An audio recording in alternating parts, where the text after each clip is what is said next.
For those who don't know me, my name is Tyrone Doherty, president of both First Tellurium Corporation and Pyro Delta Corporation.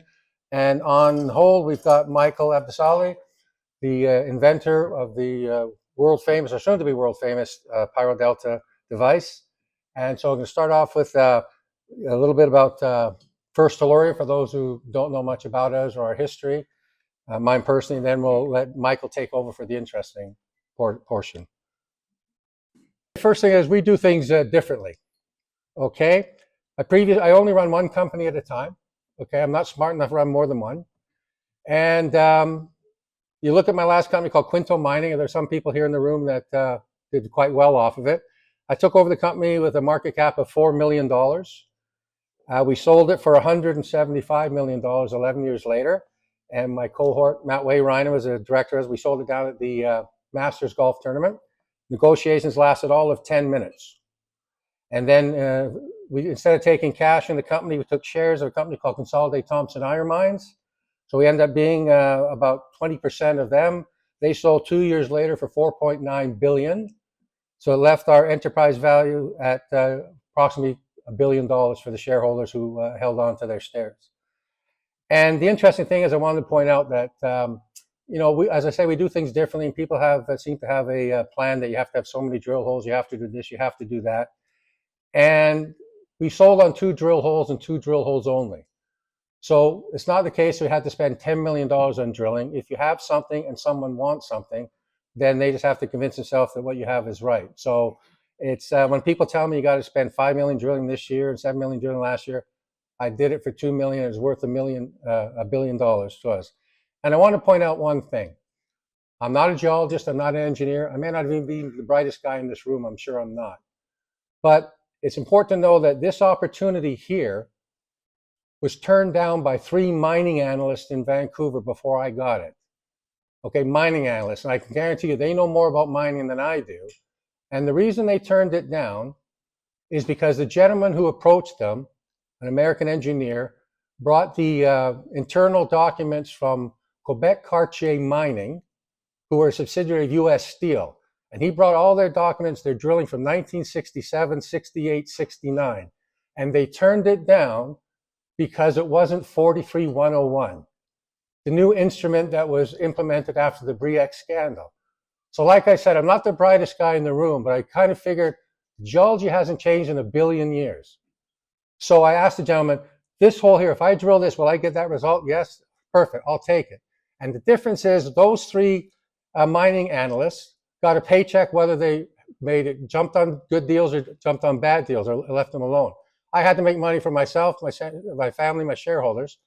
So we took the deal, and as I said, a couple years later, ended up being worth $1 billion. So these gentlemen could have had that opportunity and probably got a nice Christmas bonus, but they didn't do it because it wasn't that important to them to do it. So this brings us up to the next point.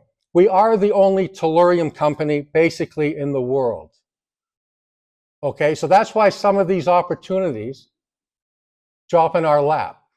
There is no competition. Tellurium is a critical metal, and everyone knows governments are pushing critical metals. But you've got 4 dozen graphite companies, 4 dozen cobalt companies, you name it. So you have to go through it and look and see what you have. We're it. And if people understand how important it is becoming in the world of energy and other potential applications, then it's like, okay, that's why people call us up, such as Michael, as we'll talk later on. The reason he called us up, Michael, I don't want to steal your thunder, but the reason he called us up is that this groundbreaking thermal device, geothermal device, 75% requires tellurium. Okay, so being as smart as he is, he Googled tellurium, and here we are. That's it. And I joke all the time we should name ourselves First and Only Tellurium, but the letterhead would look too much on the thing. So it's here's where we're at. So you can imagine all the benefits that governments are looking for to help critical metals, and it goes every government you can think of. Plus, we're the only tellurium company. It makes it quite interesting for people actually knocking on our doors. How can we get involved as opposed to us having to compete with 10 other graphite companies or whatever the case is? Our mining property, I'm not sure if I'm allowed to use the word superb. Kathleen, our lawyer, is there, so I'll just say, in my opinion, it's superb. So what do we know about our property? Because a lot of people here are focused on this thermoelectric device, which is going to change the world of energy, but they've forgotten how good we are. So my biggest hurdle, well, not my biggest hurdle, one of my biggest hurdles is our company is so good, people sit there and say, well, because you're based on the Vancouver junior market, that, if it's so good, it should be trading at multiples of where it's at. So I just say, look, as I said all along, if you've seen my YouTube channels, my interviews, I say, don't believe a word I say. We'll show you. So we go back to the last preliminary economic assessment we did was in 2018. Okay, near surface, looks good. Okay, so here's our average grades, 5.12 grams of gold. And I had to tell someone recently, no, that's not 0.512, that's 5.12 grams of gold, 157 grams of silver, and 160 parts per million tellurium. So what's changed? And by the way, the company that did that, the engineering firm, Moose Mountain, said we had robust economics with a 1.6-year payback and a 42% IRR after tax, based on that PEA in 2018. So what's changed? The PEA was based on $1,300 gold and 17 silver. And since then, about 2.5 years ago, we confirmed that we're sitting on a copper porphyry. Now, every guy involved in mining in this room knows how important copper porphyries are. And then, if we couldn't get any better, last October, 2024, I think it was October 1 or October 2, we announced the possibility we might have a molybdenum porphyry in addition. So you can imagine sitting there, someone looks at our market cap, say, it's 15 million Canadian, forget this Pyro Delta, they got this gold, this copper, porphyry, it can't be, molybdenum can't be true. So as you say, here it is. So, the PEA is on file on our website. But how did the moly porphyry show up? Well, we did in 2023, we did a geophysical survey. Was sent to a highly reputed firm in Scotland to do the analysis. Do not ask me why it took a year. It took a year. Anyways, they're the ones that came out and said you got a potential moly porphyry.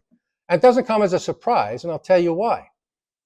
Is that if you ask our previous qualified person, Bob Lane, I asked him a couple of years ago, how would you describe our property?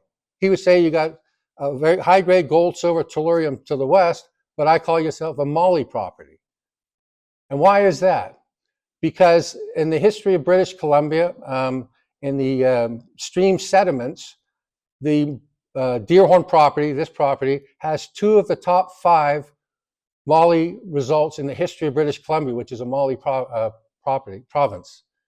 The only difference is we didn't sit there and work on it because, let's face it, when you got gold, silver, tellurium, you got tungsten, you got copper, no one cares about moly until a couple years ago. So, you don't want to look like you're standing on the corner and say, who wants tungsten, who wants moly, who wants copper? We have what we have. We know what we have. And thanks to the advice I got from a bunch of people, you got to drill the property. And I look at it, I own some junior golds, and even at $3,200 an ounce gold, a lot of them haven't moved. Some have, but a lot of them haven't. So if I'd have drilled this property instead of diverted our attention towards Michael, then where would we be without this device? Okay, you got more tellurium, you got more tungsten, you got gold, big deal. And I figure as successful as we're going to be, and you can quote me on that, then if nothing else works with these mining guys, whatever, I'm sure any potential revenue, Kathleen, I said potential, any potential revenue can help to further the property as we see fit. And the question I'm asked frequently, not frequently, sometimes is, have any major companies talked to you? Yeah, sure, right? But the difference with them is they're used to dictating to junior companies that are withering on the vine, oh, we'll give you the money on these terms. I say, no, thanks. We made a little bit of money in Quinto, and we don't need a whole bunch of money to get going. We own our own drill, okay? And I'm not sure if Phil's here or not. No, not here. The gentleman that does our drilling for us, he's the one that arranged for us to buy our drill at a huge discount from a company in Alaska that he bought. Okay, and the reason is, he told them for the first time, he's worked for them for 16 years, he drills for other companies, you better buy shares in this company because they got bornite copper sticking on the ground. So anyways, we got their discount, the drill at a discount on one condition.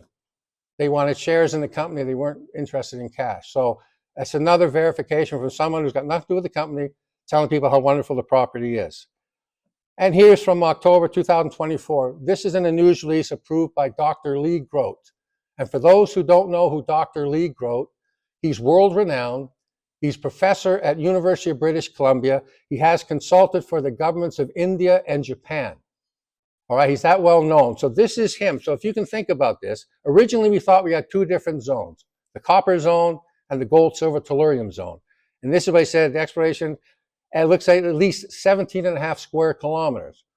And we haven't put a drill in to put one hole in the last 2 years ago while we concentrated on this. So again, it's not me saying it. It's Dr. Grote, world famous, who there's no questions about if he's there to promote or to tell stuff. He's the real deal. And we have another property down in Colorado, which I won't spend much time talking about. It used to be owned by First Solar. For those who don't know who First Solar is, they're the largest solar company in the United States. I think their market cap's about $20 billion. They're on FSLR, on NASDAQ. And we picked up their property because they dropped it about 12 years ago because of pressure from green investor groups saying, you know, how can a green company be involved in a dirty world of mining? So again, it's much better to be lucky than good. And I've been very lucky in my career. And as a result, I'm looking out at this group now, and sitting here in this room is somewhere between 25 to 35% of the own First Tellurium. So it's a small group, you know, 5 or 6 people that are here, but that's what gives us the confidence to move forward. Speaking of First Solar, do they know who we are? There you go. That's from their report, and that was from their promotion in 2012 at the Cologne, Germany Minor Metals Conference. You can read what it says. They mention our Deerhorn property. So again, it's not me saying how good our property is. It's them saying it. And at that conference where my chairman at the time was at, they said publicly they didn't trust China and they didn't trust Mexico. So it was ourselves and Sweden. And about 2 years after that, the Swedish company sold all of their tellurium. I don't know to whom. I'm assuming it's to First Solar, but I don't know.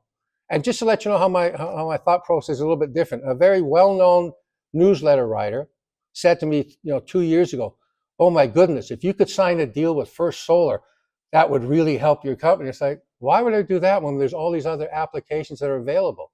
They know who we are, and the more we advance ourselves and Pyro Delta, I'm sure the more nervous they're going to become. Because here's an article done a couple of years ago in S&P Global magazine. As you can see, the looming tellurium crunch. There's an article on First Solar talking about they want to get so many tons a year more of tellurium. And they actually, it can't be that great of a publication. They actually phoned me for a quote. So it's like, oh, okay, well, there you go. But basically, what it was saying is that the supply of tellurium annually is between 600 to 700 tons. Okay, it sells for about $100,000 a ton US. Okay, so in this article, First Solar is saying that by 2024, they wanted for their own internal use between 900 to 1,100 tons. So they phoned me and said, "Do you think there'll be a supply crunch?" I said, "Well, let me get my calculator out and say, okay, if the supply of the 600 tons, they need 9 to 1,100, there's going to be a supply." And it just so happens 60% of the market comes from China. And we all know what's happening there. So it's going to make it even more drastic for them. So this is from Global News 3 years ago, 2.5 years ago. Did a feature on this new battery from the University of British Columbia, a lithium tellurium battery, which is far superior to a lithium-ion battery. They're saying it, not me. So they did a story on it in January of 2022. And for our purposes, we knew news was coming soon. We didn't know when, so we got listed in Frankfurt in the middle of January 2022, believing that the Europeans are far more advanced than us when it comes to green energy, green living, the whole bit. So they'll like this news more than anyone. And before then, just to let you know, because no one here knew about tellurium, I'm sure of it. No one else did. So for a year before that, our average price was 15 to 18 cents a share, trading 500,000 shares a month. not a day. This news came out, we put it out the next day, and our stock jumped to 71 cents and traded between 2 to 5 million shares a day for a month. And I woke up at the end of February 2022, and I'm looking at my pre-market, and it's crashing. And I'm thinking to myself, what the heck is going on? And then I turned on the regular news, and that was the day, morning for us, evening for them. That was the day that Russia invaded Ukraine. So all the people in Germany that had our stock are selling because they don't know where their money's coming from. I don't blame them. So had that war not happened, I don't know where we'd be now with all advancements, but I sure as heck know we wouldn't be down here. So what's the advantage? Turning a lemon into lemonade? In this research lab, we are doing all the battery preparation, assembling, and the testing. At UBC Okanagan's Advanced Material for Energy Storage Lab, Assistant Professor Dr. Jian Liu has one focus. We're trying to build better batteries that can power our future. Liu's current work involves combining lithium with a rare mining byproduct called Tellurium for a new state-of-the-art battery that researchers say will offer excellent capacity for storing energy. Tellurium offers much higher electronic conductivity. Therefore, it provides much better performance. So Tellurium, it just has a high theoretical capacity to transfer electrons, meaning it can really give you high energy. The 5-year, $2 million project is a partnership with Trail's Phoenix Advanced Materials, and it's their goal to bring the Tellurium technology to market. We want to commercialize it and really drive it forward with big players like Apple, Samsung, Ford, whoever wants it. Tellurium's promise of a better battery makes it perfect for a number of different applications, but the driving force behind the new battery technology is the EV market, as the auto industry attempts to move from fossil fuels to clean energy. They want smaller size batteries, safe solid-state batteries, and of course high capacity so they can travel distance. And that's what it's going to do. We're going to make the batteries smaller, higher capacity so you can travel twice the distance, and ultra safe because there's no liquid electrolyte. As a result, the new battery innovations are putting Canada on the map when it comes to an important and emerging industry. UBC is at the forefront of this technology. They are literally Canada's leader in this research. The hope is to start commercializing the new technology on a small scale within a year and then move forward from there. Travis Lowe, Global News, Kelowna. So anyways, you saw Don Freshy there from Phoenix, the partner with the University of British Columbia. He's on our board of, not directors, advocates. Forgot the word, I'm getting old. Anyway, so you'll see that we have a supply agreement with Phoenix. And because I always look ahead to say, okay, what are, being in these markets for 40 years, what are the objections I'm going to hear? And see if I can take care of them one of the. One of the objections is going to be, well, you're mining, when are you going to get into production and have your own tellurium? So we've got a supply agreement with Phoenix. We announced, I forget the date we did. And Phoenix is one of the few companies that can do 99.9999% pure material. He supplies to the U.S. military and other people. So they're not new. And for those that were here in February, he was raving about our new invention and what it will do for thermoelectric generators. And then you notice it says others with a question mark. So I always assume it's better to have 2 suppliers of tellurium, 3 suppliers of tellurium if we need it. So we're working on that. I was hoping to have an announcement today, but haven't got anything finalized. But I think if people find out, if I get it finalized, right, Kathleen? If I get it finalized, which I'm pretty sure I will, then you might be surprised, how would a company like that get involved with Phoenix? What's the benefit to them? Well, some people, they've got supplies of tellurium that isn't their main mineral. And if they can help us turn the world green and get some credits, say, hey, we're helping that little company up in Tawasin and Delta, then, they get their carbon credits, whatever they do. So we're working on a couple of that, including a couple of junior explorers phone me up and say, hey, we've got some tellurium in our copper here. Would you be interested if we get into production and buying it from? I said, sure. So it's amazing the number of people. And again, it's because we're the only one. Thank goodness. Okay, and here's the thing from February 12th. You see China restricts 5 more critical metals. Okay, I was not saying it.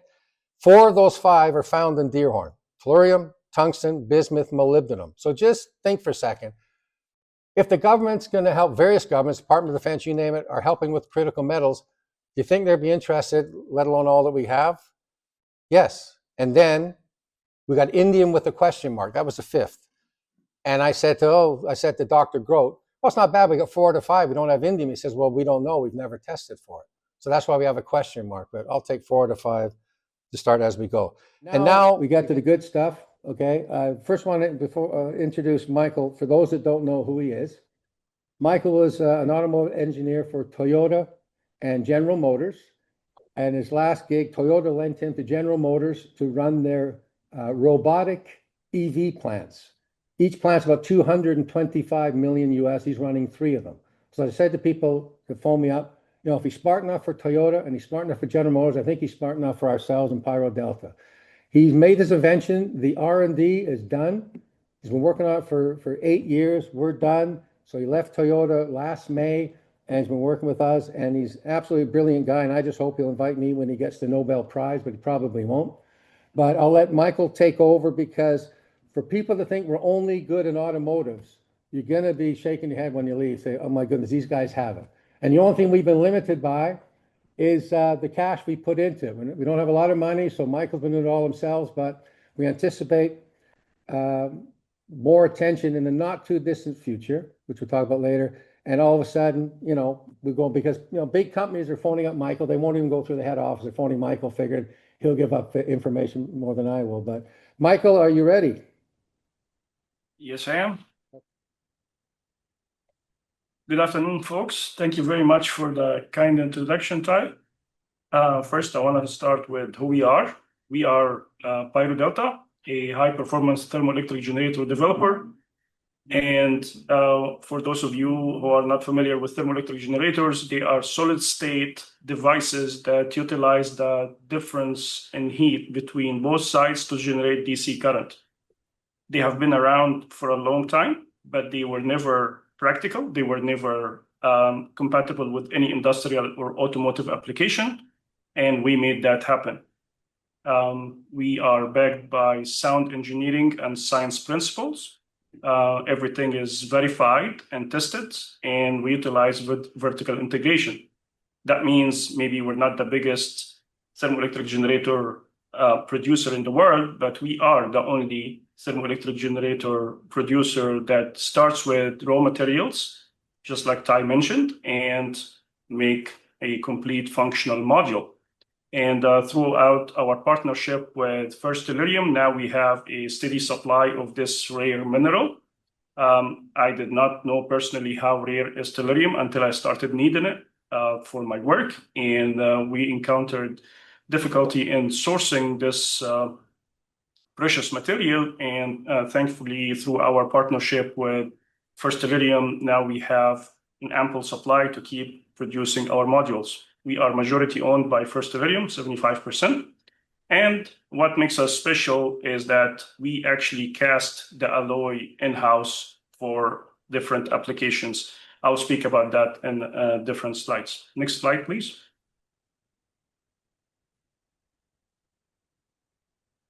Okay, so let me give you a brief summary of what we've been working on. During the past year, we have custom-built thermoelectric generator systems. We built an emergency generator that works off a butane canister that could be used in disaster-struck areas where you cannot operate a noisy and cumbersome generator. And if you just need a small 200-watt generator that can charge your cell phone or keep a small fridge operating with insulin or any emergency medical supply powered. So we proved that we have the technology to do that. It is very small, compact, and portable. We also managed to produce both forms of thermoelectric generators. We have the flat type, which is pretty well known in the market, but ours is much more robust and much more powerful. And we also produce the tubular form, which is pretty unique. And we are the only ones in the world that can produce thermoelectric generators in a tubular form. What does this mean? That means our thermoelectric tubes, if they are exposed to, let's say, a cold temperature from the outside while you're passing a hot fluid on the inside, this heat differential between the inner wall and the outer wall of the tube is enough to generate DC current. Integrated electronics. So these thermoelectric generators generate a fluctuating DC current, and because the thermal difference between the cold side and the hot side is not always constant. So what we developed in-house is a custom-built voltage regulator that takes this power that's generated by these modules, and we make sure it's smooth output 12 DC current. Rapid prototyping, because we control all aspects of manufacturing, we can change any design change very rapidly. We don't deal with contractors or other suppliers that make small bits and pieces for us. We make everything from scratch. Next slide, please. All right, recent milestones. Fully functional prototypes for testing power output under real thermal loads.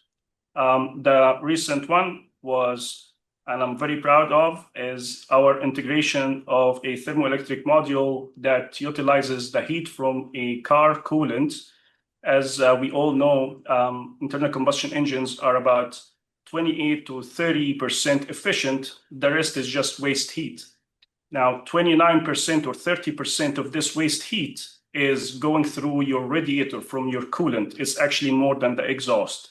So what we did is that we routed the coolant through our thermoelectric generators, and we managed to generate 12.5 volts that powers the battery. So we were powering the battery with our thermoelectric generators, not the alternator. We have driven our vehicle for 1,100 kilometers without an alternator, and the battery kept topped off with our thermoelectric generators. During the cold start, we do have a capacitor bank that keeps the battery charged until the coolant is up to temperature, and then it is self-sustained. We currently have an active discussion with automotive and heat pump sectors. We think automotive and heat pumps are the low-hanging fruit. Our modules really shine in these two applications. Next slide, please.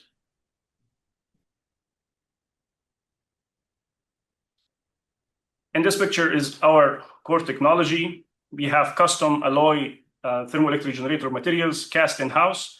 And what this allows us is that there is different classes of these thermoelectric generators. So let's say, for example, you increase the amount of tellurium and you reduce the amount of antimony, and the material just works perfect in the range of, let's say, 40C to 20C. But if you change these ratios of the materials used in the alloy, you can use them for higher temperatures or even lower temperatures. So the ability to change the ratio of elements in these alloys give us a very big degree of freedom to design whatever thermoelectric generator that our clients need and be able to provide a custom solution for their specific application. Next slide, please.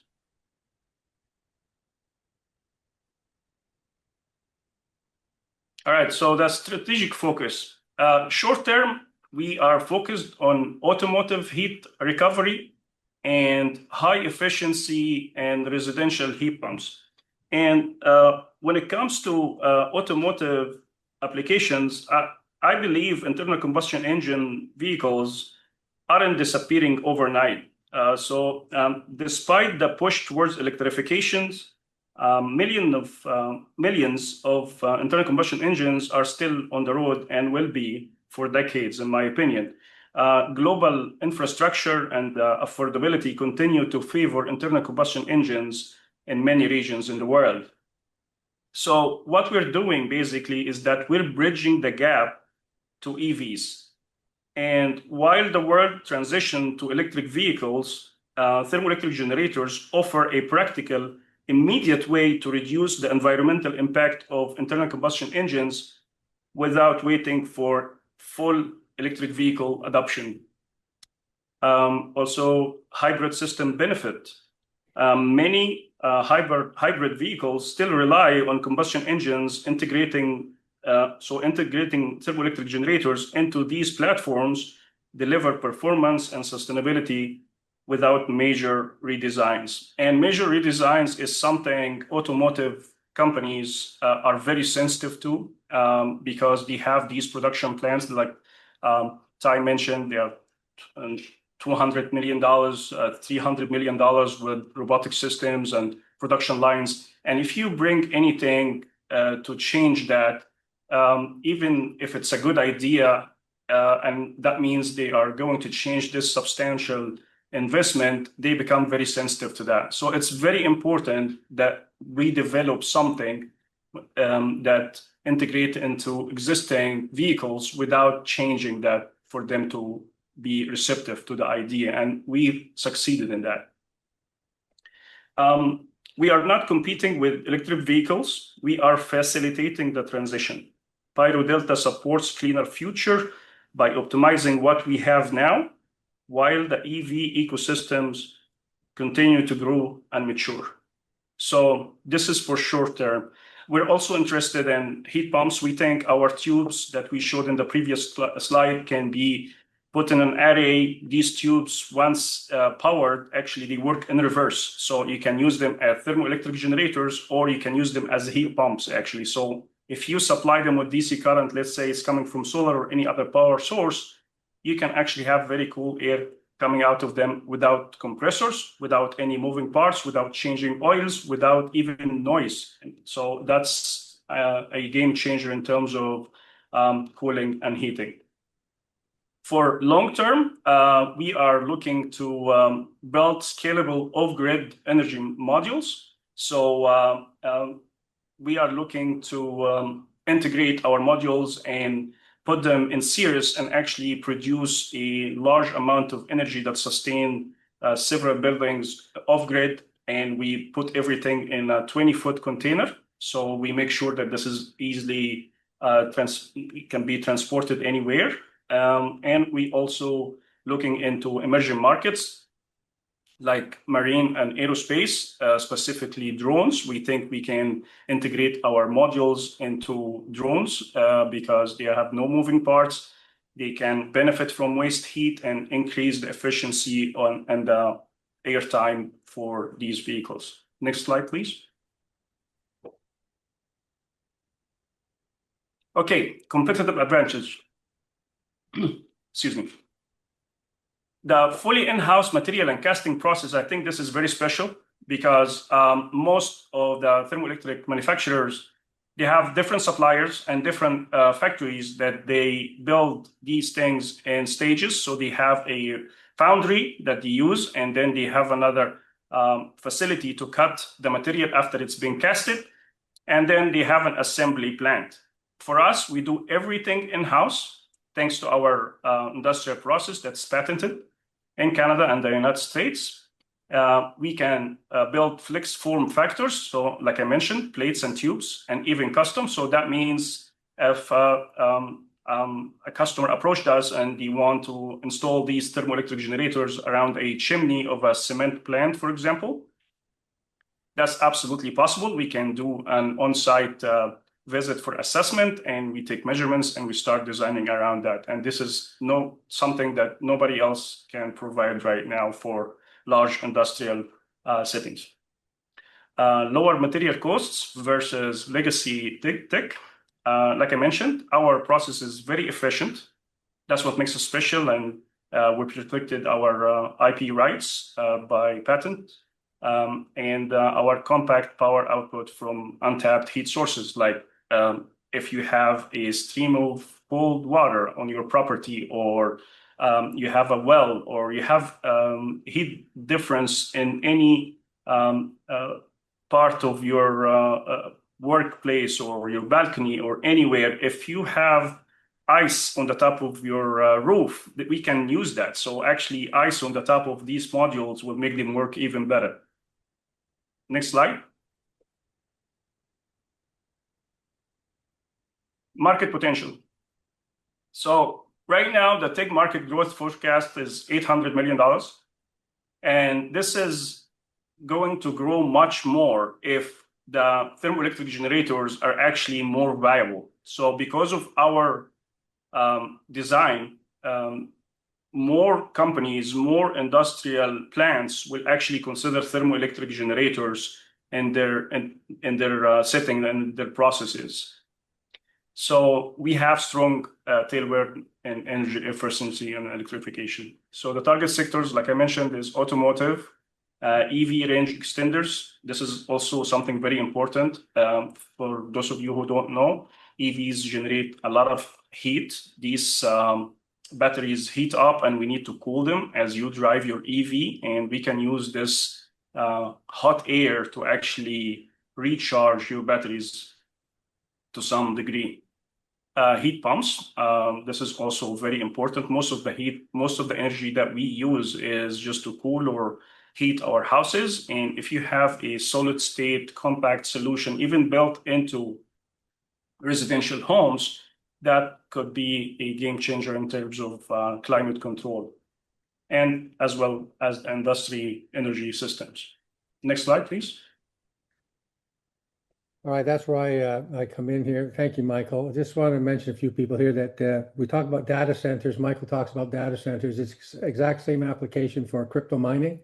So when you see data centers, think crypto mining if that's what you're looking for. Potential government and industrial support when it comes to funding.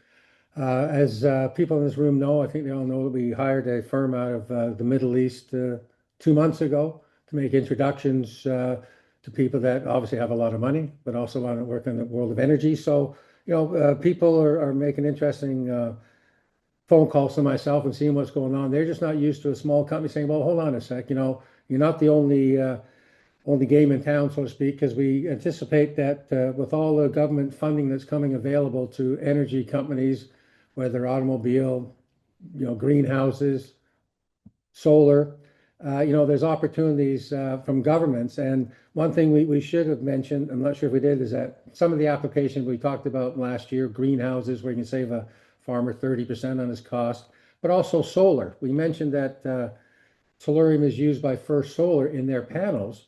But as Michael has said, is that we can also use our Pyro Delta application at nighttime in the dark to help with the economics of the solar panel. So, and that can be used on anyone. It doesn't have to be on the First Solar. It can be used on anyone that uses this, has solar, that they can use our stuff. So obviously, if you can get some benefits at nighttime, it sort of adds to it. And the interesting thing I should point out to people is that we mentioned AI data centers and crypto mining, and they started reaching out to us because we were focused on this automobile. Michael can only work on one main thing at a time.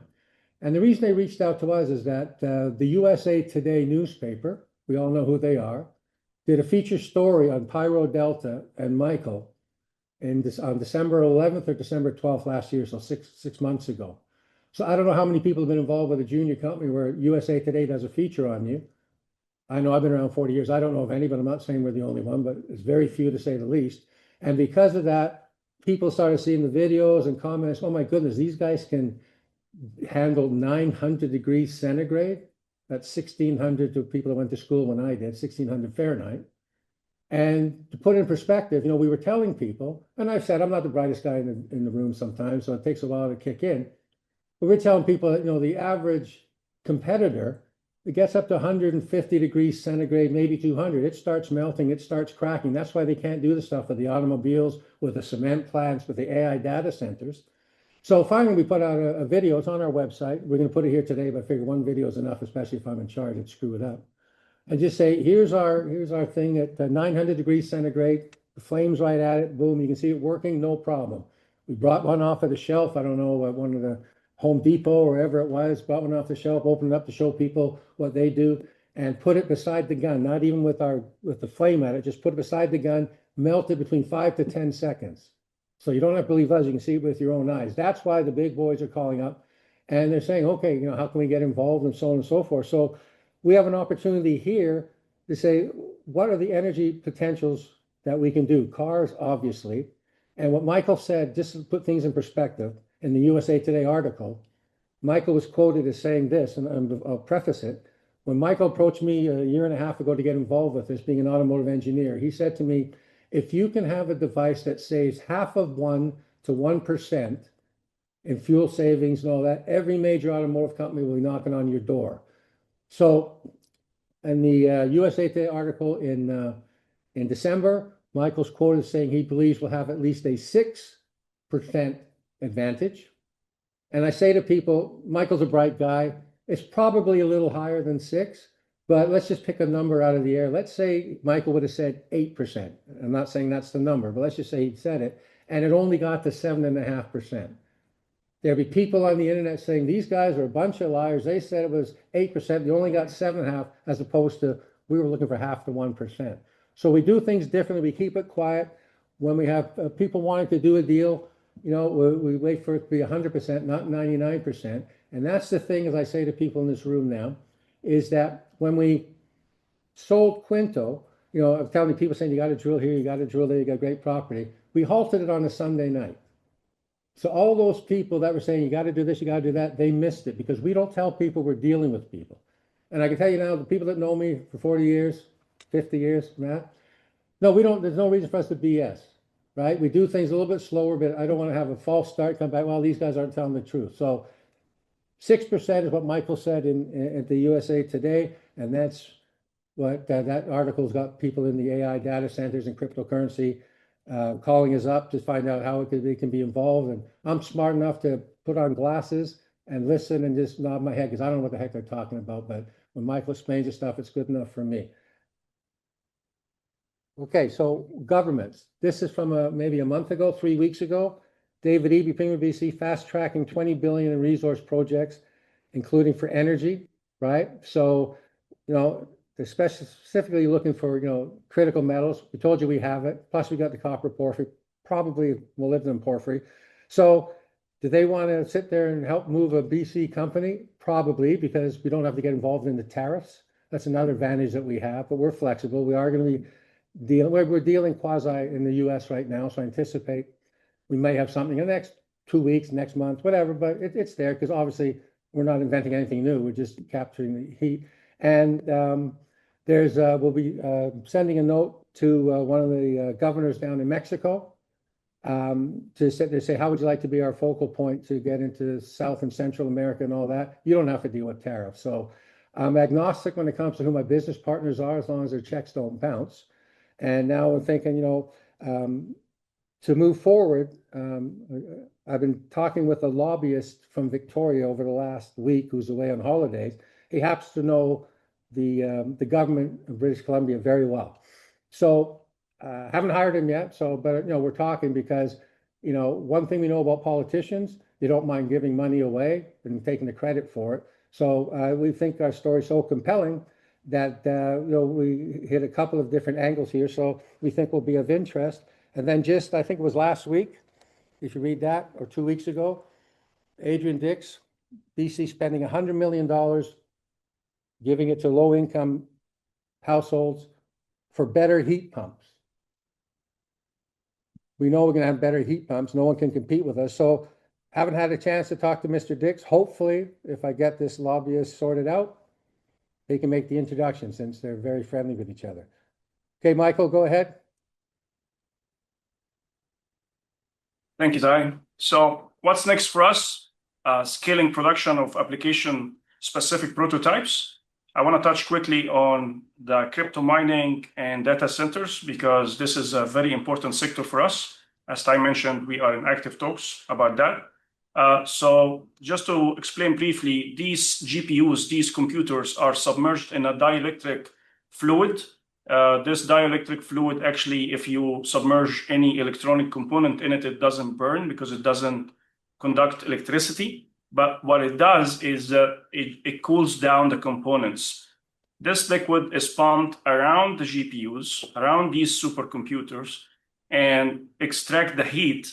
And the plan is that to have these this heat, this liquid hot fluid go through our through our modules and capture some of this wasted heat and turn it into DC current. Why this is very important because some sensors need to be autonomous from the grid. So if you have a very expensive plant running and you just want to measure the temperature, you want to measure the humidity in that facility, and you want to make sure it's autonomous, that means it doesn't depend on the electricity supply to the facility, you will basically put batteries in it, just like your smoke detector, right? But what if we can power that with thermoelectric generators? And that's why they are very interested in our devices, because our devices, if paired with these sensors, can go up to 10, 12 years without even one battery change. So imagine having this reliability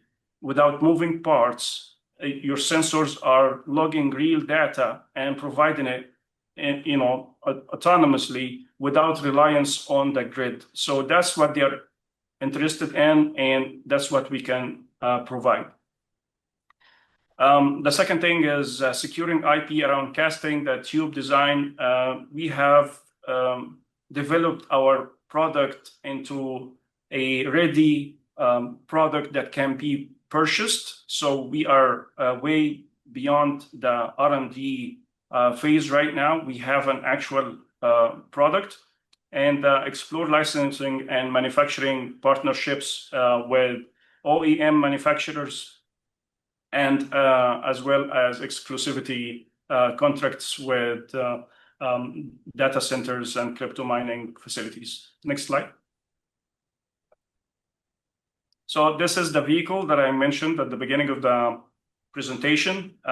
We chose this vehicle because it's an off-road vehicle that enabled us to test our device in the harshest ways possible, just to test it for vibration, will it last, how long it will keep providing, and it passed all these harsh tests. We wanted to make sure that we always over-deliver and provide a real good product that can be relied on for years and years, not just a novelty item, but something that can give our clients real benefits.